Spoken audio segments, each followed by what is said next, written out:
What's up guys, welcome back to Golf Simulator Videos. We're back today with an excellent video for so many GSV subscribers because it's a question that I get all of the time. What is the best golf swing analyzer system, but for home use? I have so many people that have home golf simulators and you know they're trying to stay within a budget, and a lot of the professional software and hardware can get very expensive. Well, Swing Catalyst now has the Swing Catalyst Home Edition.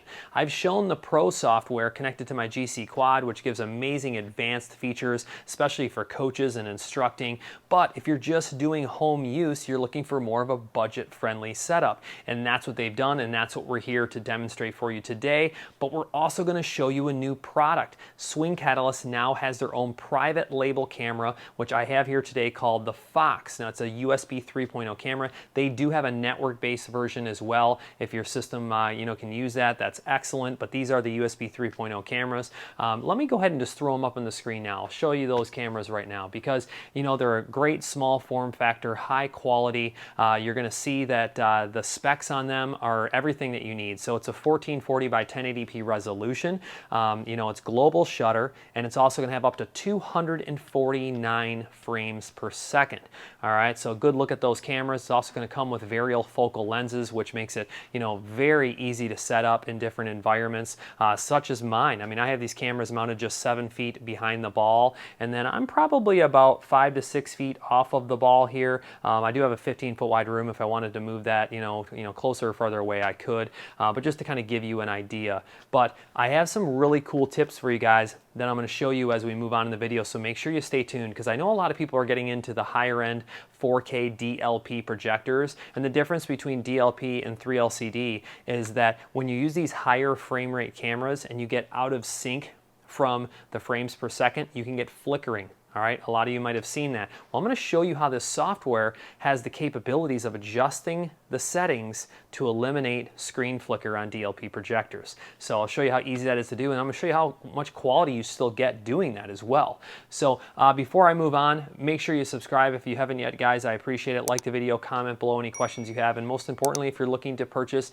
the Swing Catalyst Home Edition software or these new cameras, these Fox cameras, make sure you shoot me an email. I'll pin it to the top of the comments and put it in the description. These guys takes excellent care of my viewers. So you'll see this room is really lit up right now. Well, I have to have a lot of light. Even though I'm just using 2 lights, I don't have anything crazy going on. My room is very, very dark. Depending on how much ambient light and everything you have, you'll have to adjust your lighting accordingly. So I have pretty good results. I'm very happy with these results on what I have. If you wanted to increase quality, you probably want to go with a brighter situation inside of your room. I have like an LED panel that faces on, and then just an LED panel in the back, and I can give you guys these details or put them in the description so you know what I'm using here. But let's just go ahead and we'll take a swing.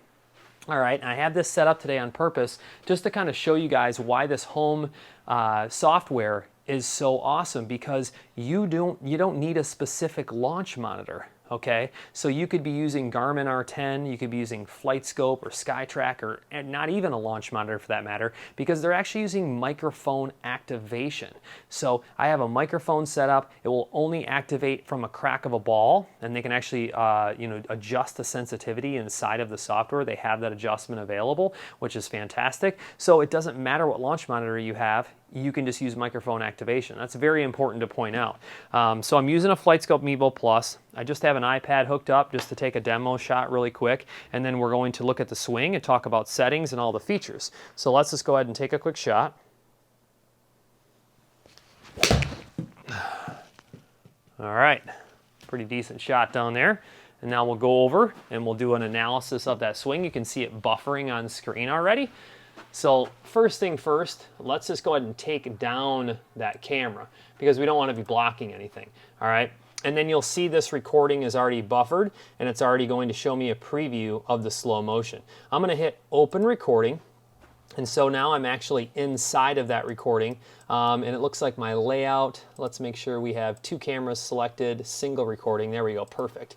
That way you can see there's all kinds of different layouts available, and I'm going to show you a demonstration of how to use that in just a second. So stay tuned for that. But You can see here, I'm actually talking right in the beginning there of the buffer, which I love the buffer because it gives you enough time to kind of get set up, you know, before and after. So it's going to get activated by the microphone, just like I said. So first thing I like to do is I like to go right to the takeaway. See how the club just starts moving? And then I'm going to hit Control 1, and you'll see that turns orange, and that identifies the takeaway now. And then I go to the top of the swing. There's the top of my swing right there, and I hit Control 2. And then I go down to the impact of the ball, which is right here. And I'm going to hit Control 3. So all those are identified. Excuse me. I can actually hit 1, 2, 3. And then now it's as easy as that to go to each position. Now I want to talk about my settings of my camera and what you might see different from the left and the right. So the left is that down the line camera where you can see flickering. Okay, well, I actually have it set right now to 120 frames per second versus on the right is 249 frames per second. Now, to the normal eye, when you look at it, you really don't know much of a difference. Once you get down to maybe like impact, you'll see that I'm getting almost twice the movement from the right camera as the left.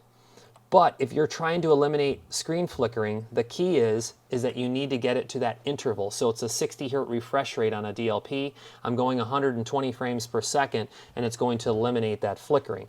And it still gives me, look, there's the club right at impact. And I want to point out how clear the club head is in both of these cameras. Now, if I were to lower the shutter speed on that face-on camera, I can probably get that even more frozen than it is. But as you can see, I can clearly see where the club face is. I can see where the ball's hitting, you know, on the club. I mean, this is really, really good results overall. Plenty good for me.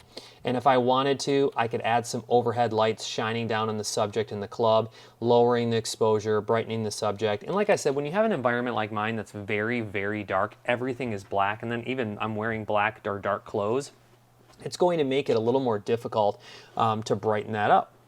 So just know that you could have much easier results than I have, depending on your environment, and then also depending on your lighting. But there are drawing tools that are included in the home version. I think it's great. You could be drawing lines very easily on your subject, depending on what you're working on. I could do some various lines like this. They even have things like the body, you know, kind of outline tool that they have. So if I just hit the number 1 and go to my setup or address, I can actually adjust this right over top of my head, and I can actually scale it down kind of to the width of my shoulders is what I usually try to do, and then bring this right over the golfer's head, move that just a little bit to the right, just like that. And now if I wanted to just click and scrub through the video, I could see any head movement, shoulder, or sway movement outside of the box. What I've been working on is I've been trying to get my hips to turn more before impact and pivot off of my left leg. And I can see in this video I need to work a little bit harder at that.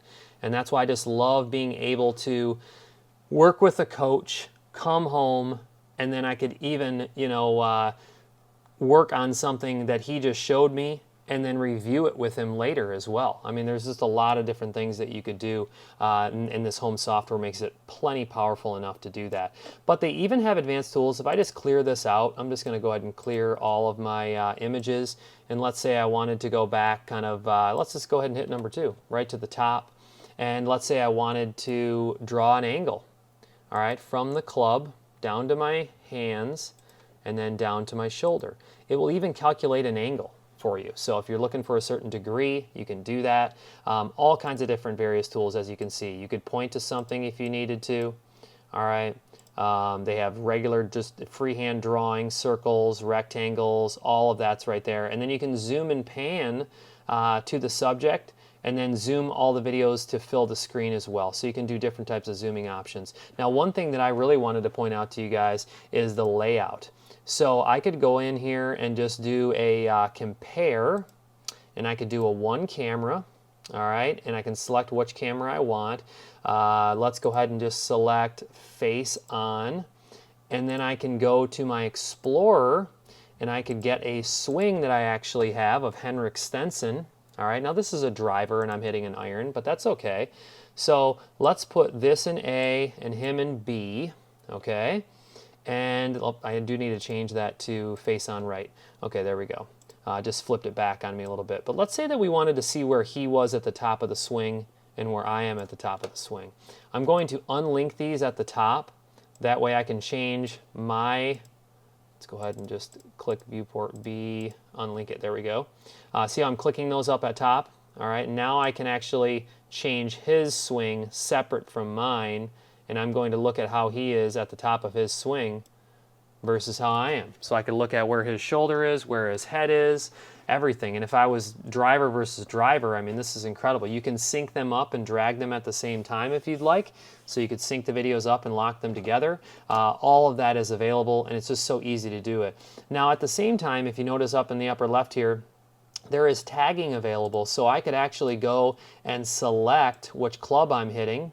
All right, I could rate this video, and then it's going to be able to store it in my library so I could find it later. So I could look for 8-iron swings, or I could look for anything else. So lots of powerful tools to use all inside of the Swing Catalyst Home Edition. When you look at capture options, you'll see that I have microphone selected.